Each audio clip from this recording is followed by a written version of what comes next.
From the Painted Brains, How to Talk to Someone with Depression, here are some cringe-worthy reactions. What have you got to be sad about? There are many worse off than you.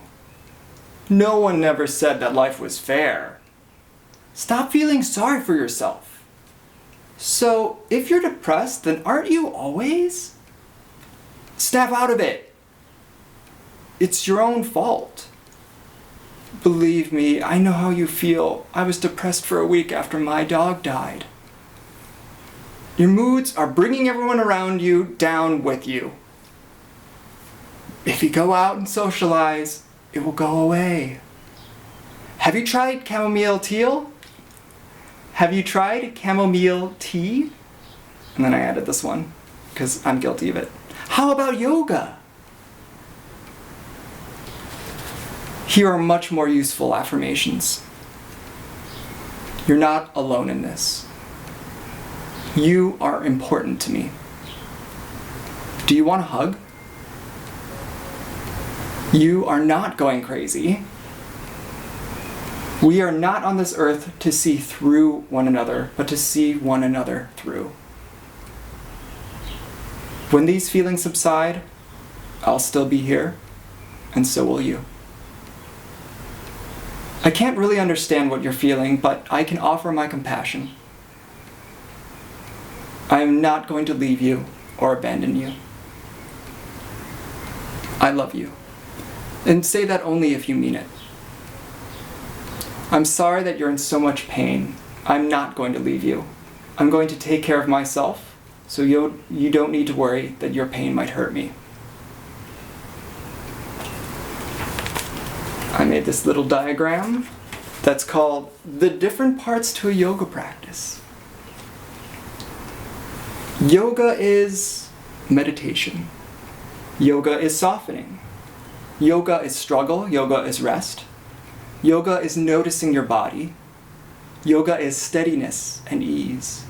Yoga is a little bit more focus and intention. Yoga is breath informing movement. Yoga is movement creating an environment for more breath. Yoga is how, if your spine is in alignment, muscles don't tweak.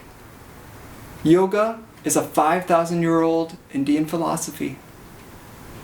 Yoga is also that studio that is gentrifying the neighborhood.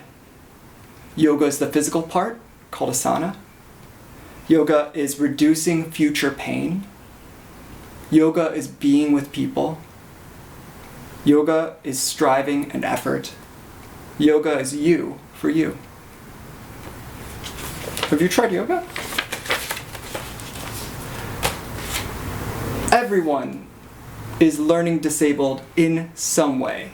That's a quote from Bill Hodges, who I took his course, as a lot of us art educators had to. That was for special education teachers, but a lot of special needs kids end up in art classes, and a lot of people who want to deal with heavy emotions and hard stuff, they turn to art.